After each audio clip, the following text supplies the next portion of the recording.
Hello hello friend, welcome to my YouTube channel. आज का ये वीडियो ये है अंतर्राष्ट्रीय राजनीति का निर्णय परक सिद्धांत।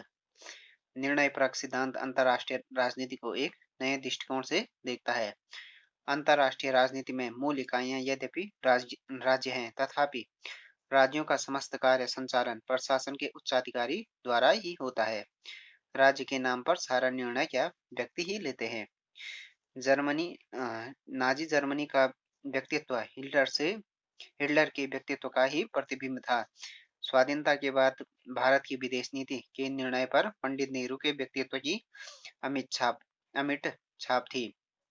सोवियत संघ की नीति पर स्टालिन के व्यक्तित्व और चीन के विदेश नीति पर माओ के व्यक्तित्व का अनूठा प्रभाव पड़ा। इस प्रकार निर्णय परक दृष्टिकोण उन कार्यकर्ताओं पर भी ध्यान करता है जो निर्णयकर्ता कहलाते हैं, और उन राज्यों पर जो निर्णय करने की प्रक्रिया में भाग लेते हैं।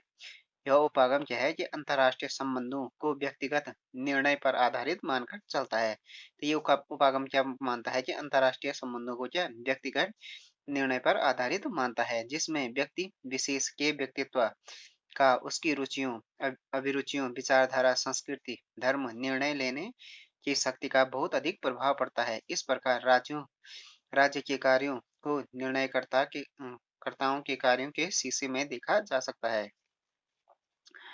चीन ने 1962 में भारत की उत्तरी सीमा पर विशाल पैमाने पर सैनिक आक्रमण किया। 1965 तथा 1971 में पाकिस्तान ने भारत पर हमले किए। सोवियत संघ ने 1979 में अफगानिस्तान में सैनिक हस्तक्षेप किया। 1983 में ग्रेनेडा के टापू में यूएसए ने अपनी फौज उतारी। इस प्रकार के निर्णय किन कारकों से, किस प्रकार, किन उद्देश्यों से प्रेरित होकर किए जाते हैं, इनका पता लगाना क्या है निर्णय प्रणाली का प्रधान उद्देश्य है। किसी भी राज्य की विदेश नीति से संबंधित निर्णय एक विशिष्ट पर्यावरण में लिए जाते हैं। इस पर्यावरण का निर्णय करने वाले तत्वों को दो श्रेणी में बांटा जा सकता है। एक हो गया आंतरिक पर्यावरण घटक, दूसरा हो गया बाह्य पर्यावरण के घटक। आंतरिक पर्यावरण के घटक तत्व हैं व्यक्तित्व, संगठन का स्वरूप, भौतिक और प्रौद्योगिकी दशाएं, बुनियादी मूल्य और समाज में कार्यशील प्रभावक तत्व, दबाव समूह आदि। बाह्य पर्यावरण के घटक तत्व हैं अंतर्राष्ट्रीय व्यवस्था, पड़ोसी राष्ट्रों की शक्ति की दृष्टि से स्थिति, महाशक्तियों से संबंधों का स्वरूप आदि। इन समस्त बहुविध कारणों का समस्त प्रभाव निर्णय पर पड़ता है। यदि इन सबका सम्यक ज्ञान हो और इन तत्वों का उचित विश्लेषण हो सके तो यह अनुमान लगाया जा सकता है कि राष्ट्र अंतर्राष्ट्रीय समस्याओं पर क्या दृष्टिकोण अपनाएगा। हेरल्ड और मार्गरेट स्प्राउट विदेश नीति के अध्ययन में पर्यावरण के अध्ययन पर विशेष बल देते हैं, और वे इस तथ्य के अध्ययन पर बल नहीं देते कि कोई निर्णय कैसे और क्यों लिया जाता है। इसके विपरीत अलेक्जेंडर जॉर्ज और जूलियट जॉर्ज विदेश नीति संबंधी निर्णय के ठीक अध्ययन के लिए निर्णयकर्ताओं के व्यक्तित्व के विविध विधाओं का विश्लेषण करना आवश्यक मानते हैं। कतिपय विद्वान उन कार्यकर्ताओं के व्यवहार के अध्ययन पर बल देते हैं जो विदेश नीति निर्माण में सही मायने में भाग लेते हैं। ऐसे कार्यकर्ता दो प्रकार के हैं। एक तो वे जो विदेश सेवा के अधिकारी के रूप में कार्य करते हैं। कोहन के विचार में विदेश नीति के निर्माण में हिस्सा लेने वाले सरकारी और गैर सरकारी अधिकारियों के दृष्टिकोणों और विश्वासों के अनुसार ही विदेश नीति का व्यवस्थित विश्लेषण होना चाहिए। उनका कहना है कि विभिन्न महत्वपूर्ण निर्णय करने में जितना अधिक प्रभाव राष्ट्रपति, प्रधानमंत्री, विदेश मंत्री आदि प्रमुख नेताओं तथा राष्ट्र शासन के अधिकारियों का होता है, उतना अन्य तत्वों का नहीं होता है। अथवा निर्णय परक की प्रक्रिया में हमें निर्णय करने वाले व्यक्तियों के व्यक्तित्व के अध्ययन पर बल देना चाहिए। इस मत को अलेक्जेंडर जॉर्ज तथा जूलियट जॉर्ज ने प्रस्तुत किया है। प्रथम विश्व युद्ध में यूएसए के सम्मिलित होने और इस युद्ध के बाद वर्साई की संधि के महत्वपूर्ण निर्णयों का स्पष्टीकरण उन्होंने तत्कालीन अमेरिकी राष्ट्रपति वुडरो विल्सन के व्यक्तित्व के विश्लेषण के आधार पर प्रस्तुत किया। उन्होंने 1956 में अपनी अपनी पुस्तक Woodrow Wilson and Colonel House में विल्सन की समूची जीवनी और व्यक्तित्व का तथा वर्साय की संधि में उनके प्रमुख परामर्शदाता कर्नल हाउस का विवरण विस्तृत विवरण देते हुए बताया है कि उनके व्यक्तित्व ने राजनीतिक कार्यों और निर्णयों को किस प्रकार प्रभावित किया। अमेरिकी राष्ट्रपति जॉन जॉन कैनेडी ने 1962 में प्रक्षेपास्त्र क्यूबा ले जाने वाले सोवियत जहाजों को रोकने के लिए प्रभावशाली प्रभावशाली कार्यवाही की थी। 1971 में भारत की प्रधानमंत्री श्रीमती इंदिरा गांधी ने बांग्लादेश के लिए की स्वतंत्रता के लिए लड़ने वाली मुक्ति बाहिनी को सहायता देने का निर्णय दिया। निर्णयों का यथार्थ महत्व और स्वरूप इनके व्यक्तित्व के आधार पर समझा जा सकता है। इससे उस समय की विदेश नीति की व्याख्या सही ढंग से करने में बड़ी सफलता मिल सकती है। दूसरा, विदेश नीति निर्माण में विधायिका और कार्यपालिका की विशिष्ट भूमिका होती है। अथवा रोजर हिल्समैन के विचार में विधायिका और कार्यपालिका की संरचना, सदस्यों के आचरण आदि का अध्ययन किया जाता है। अंतर्राष्ट्रीय राजनीति में निर्णय विश्लेषण को लाने का श्रेय रिचर्ड स्नाइडर तथा उनके सहयोगी H.W. ब्रक व बर्टन सेपिन को दिया जाता है।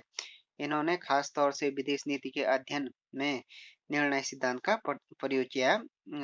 रिचर्ड स्नाइडर तथा उनके सहयोगी ब्रुक और बर्टन ने इस दृष्टि से इनकी पुस्तक foreign policy decision making and approach to the study of international politics विशेष महत्व की रचना है। इस पुस्तक में इन्होंने अंतर्राष्ट्रीय संबंधों के क्षेत्र में कार्यकर्ताओं के व्यवहार का सैद्धांतिक अन्वेषण किया। वे उन घटकों का पूर्ण वर्णन प्रस्तुत करना चाहते थे जो अंतर्राष्ट्रीय राजनीति में राष्ट्रों के कार्यों का स्वरूप निश्चित करते हैं और उन्हें प्रभावित करते हैं। स्नाइडर के विचार में निर्णय निर्माण करने वाले पदाधिकारियों के व्यवहार का विश्लेषण आवश्यक है। वस्तुतः स्नाइडर और उनके सहयोगियों का उद्देश्य उन वर्गों की एक प्रत्यात्मक रूपरेखा कॉन्सेप्चुअल फ्रेमवर्क बनाना था जिनके आधार पर विदेश नीति के निर्णयों का अध्ययन करने के लिए आधार सामग्री का संग्रह किया जा सके। स्नाइडर द्वारा प्रतिपादित निर्णय सिद्धांत के मूल में यह सीधा साधा विचार है कि ये जो भी राजनीतिक कार्यवाही होती है वह कुछ विशेष व्यक्तियों द्वारा की जाती है और भी हो गया यदि हम कार्रवाई की गत्यात्मकता को समझना चाहते हैं तो उसे अपने दृष्टिकोण से नहीं बल्कि उन व्यक्तियों के परिप्रेक्ष्य से देखना चाहिए जिन पर निर्णय लेने का उत्तरदायित्व हो। स्नाइडर के अनुसार किसी भी राजनीतिक कार्य को ठीक रूप से समझने के लिए यह आवश्यक है कि ये हो गया किसने अथवा किन्होंने उन महत्वपूर्ण निर्णयों को लिया जिनके कारण वह महत्वपूर्ण कार्य किया गया हो। तो स्नाइडर के अनुसार ये कि किसी भी राजनीतिक कार्य को ठीक रूप से समझने के लिए पहले ये आवश्यक है कि किन्होंने या किसने उन महत्वपूर्ण निर्णयों को लिया जिनका जिनके कारण महत्वपूर्ण कार्य किया गया हो। दूसरा हो गया उन बौद्धिक और अंतःक्रियात्मक प्रक्रियाओं का मूल्यांकन करना जिनका अनुसरण करके निर्णय निर्माता अपने निर्णयों तक पहुंचे। उन कारणों का विश्लेषण करते हुए जो निर्णय निर्माताओं को प्रभावित करते हैं स्नाइडर उन्हें 3 समूहों में बांटता है: आंतरिक परिपार्श्व, बाह्य परिपार्श्व और निर्णय निर्माण प्रक्रिया। फर्स्ट हो गया आंतरिक परिपार्श्व का अर्थ उस समाज से है जिसमें अधिकारी अपने निर्णय लेते हैं। इसमें जनमत के अतिरिक्त मूल्यों से संबंध में प्रमुख मूल्य अभिविन्यास, सामाजिक संगठन की प्रमुख विशेषताएं, समूह संरचनाएं और प्रक्रिया आधारभूत सामाजिक प्रक्रिया, ये सामाजिक विभेदीकरण, विशिष्टीकरण आदि आते हैं।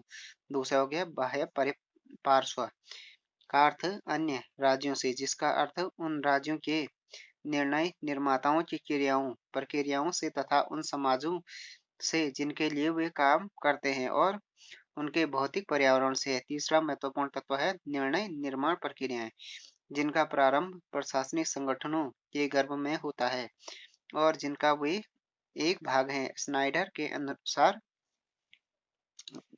निर्णय निर्माण प्रक्रिया के 3 उप संवर्ग सक्षमता के क्षेत्र, संचारण व सूचना तथा अभिप्राय। इसमें आमतौर से प्रशासन की ओर और विशेषकर उन इकाइयों की जो निर्णय निर्माण का काम करती हैं, भूमिकाएं, आदर्श और प्रक्रिया सम्मिलित हैं। स्नाइडर ने निर्णय निर्माण कारकों और प्रक्रियाओं का अध्ययन निर्णय निर्माण व्यवस्था के ढांचे के अंतर्गत किया था। अब तक राज्य को अंतर्राष्ट्रीय राजनीति का प्रमुख पात्र माना जा रहा था और उसके व्यवहार को विदेश नीति की स्थिति की वस्तुपरक पात्र माना जा रहा था। विदेश उसके व्यवहार को विदेश की स्थिति वस्तुपरक यथार्थ यथार्थताओं के संदर्भ में समझने का प्रयत्न किया गया था। यह मानकर चला गया था कि राज्यों के जो लक्ष्य और व्यवहार को भौगोलिक, ऐतिहासिक, राजनीतिक और तकनीकी परिस्थितियों के आधार पर समझा था और राज्य के व्यवहार पर इतना अधिक प्रभाव मान लिया गया था कि ये सब कारक चाहे कितने भी वस्तु परक क्यों न रहे हों, राज्य का व्यवहार वास्तव में निर्णय निर्माताओं का व्यवहार है और वह इस पर निर्भर रहता है कि निर्णय निर्माता इन कारकों को किस रूप में देखते हैं। स्नाइडर ने इस बात पर जोर दिया कि निर्णय निर्माण की उन प्रक्रियाओं का जो अधिकारियों, विदेश मंत्री और राजनयिक द्वारा क्रियान्वित की जाती हैं, आंतरिक और बाह्य परिस्थितियों के उस मिश्रित संदर्भ में जिसमें वे उन्हें देखते हैं, अध्ययन किया जाना चाहिए।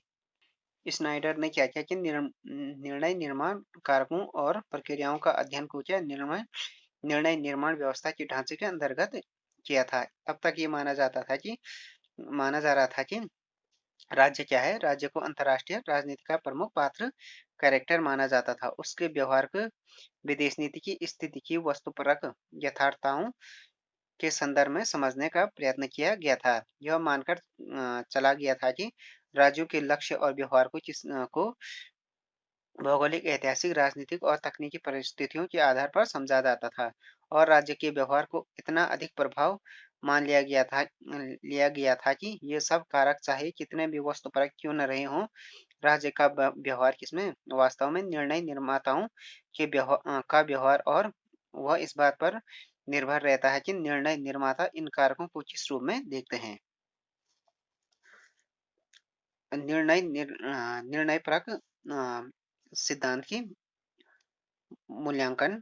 यह तो निसंदेह कहा जा सकता है कि इस उपागम में अंतर्राष्ट्रीय आचरण और व्यवहार को समझने में अधिक सहायता मिल सकती है यदि यह अंतर्राष्ट्रीय राजनीति को विदेश नीतियों की परस्पर क्रिया माने तो इस परस्पर क्रिया को समझने के लिए एकमात्र उपयोगी दृष्टिकोण निर्णयपरक सिद्धांत ही है। वस्तुतः जहाँ अन्य सिद्धांतों ने अंतर्राष्ट्रीय राजनीति में विदेश नीति निर्माण की प्रक्रिया के अध्ययन की उपेक्षा है, वहाँ निर्णयपरक सिद्धांत ने विदेश नीति की जटिलताओं को समझने में काफी योगदान दिया। निर्णय परक जो सिद्धांत है उसकी कुछ आलोचनाएं हैं, इन आधारों पर आलोचना की जाती है। फर्स्ट हो गया निर्णय परक दृष्टिकोण नीति विज्ञान का हिस्सा है। दूसरा हो गया निर्णय क्यों लिए गए, यह विश्लेषण इतना कठिन तथा उलझन में डालने वाला है कि अध्ययनकर्ता उसी में उलझ जाता है। जो तथ्य के सामने आते हैं उनकी प्रामाणिकता नहीं जांची जा सकती है। तीसरा हो गया निर्णयकारी सिद्धांत से समस्याओं के निदान में कोई भी सहायता नहीं मिलती, केवल इसकी इतनी व्याख्या होती है कि निर्णय क्यों लिया गया, परंतु उस निर्णय के फलस्वरूप अंतर्राष्ट्रीय राजनीति में जो समस्या खड़ी हो गई है उसका क्या समाधान हो सकता है, इस पर यह सिद्धांत प्रकाश नहीं डालता है। अतः यह सिद्धांत प्रकाश नहीं डालता है। अतः यह सिद्धांत अंतर्राष्ट्रीय समस्याओं को समुचित उत्तर नहीं दे पाता है। यह सिद्धांत विदेशी मामलों के क्षेत्र में किए गए निर्णयों का विश्लेषण करने की कोशिश करता है और इस बात की चिंता नहीं करता है कि कौन से निर्णय सही और कौन से निर्णय गलत, इनका किया जाना उचित था या अनुचित, इस प्रकार के मूल्य विषयक प्रश्नों की उपेक्षा करता है। तो फ्रेंड्स, ये वीडियो के अंतर्राष्ट्रीय राजनीति का जो निर्णयपरक सिद्धांत है उसके बारे में। Thanks for watching this video. If you like this video, please subscribe my channel and like, share and comment on this video.